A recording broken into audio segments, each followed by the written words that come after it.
আসসালামু আলাইকুম। এরকম দাঁত আমারও হয়েছে। এই কাজটা করতে কত টাকা খরচ হবে? আমি ডাক্তার আনিকা তাবাসসুম। আপনাদের ডেন্টাল পরামর্শের জন্য সবসময় আছি আমার পেজ থেকে।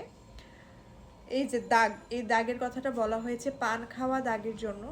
যারা বেশি লম্বা সময় ধরে পান খান তাদের মুখে লালচে এবং কালো দাগ বসে যায়।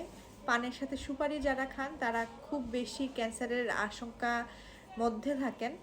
তাই পান অথবা সুপারি খাওয়ার পর অবশ্যই চেষ্টা করবেন দাঁতটা ব্রাশ করে ফেলতে, তাহলে দাগগুলো আর বসে যাবে না। তাও যদি লম্বা সময় ধরে আপনি পান খান দাগগুলো বসে যেতে পারে।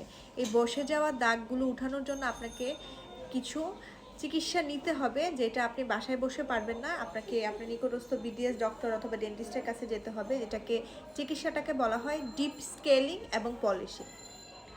পান খাওয়া দাঁতের ডিপ স্কেলিং এবং পলিশিং মানে হচ্ছে দাঁতের উপরে এবং দাঁতের মাড়ির ভেতরে যে লাল এবং কালো দাগের যে লেয়ার পড়ে গিয়েছে এটা পরিষ্কার করে দেওয়া। এটা করতে 30 মিনিট থেকে 1 ঘন্টা সময় লাগে।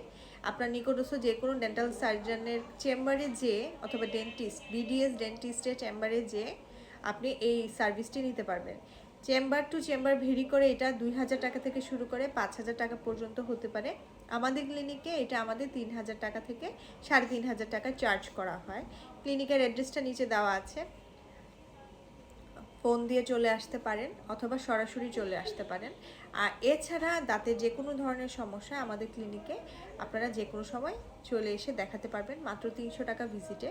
300 টাকা দিয়ে আপনি চাইলে আপনার পুরা মুখের ডিজিটাল চেক আপ যেটা আছে সেটা করতে পারবেন।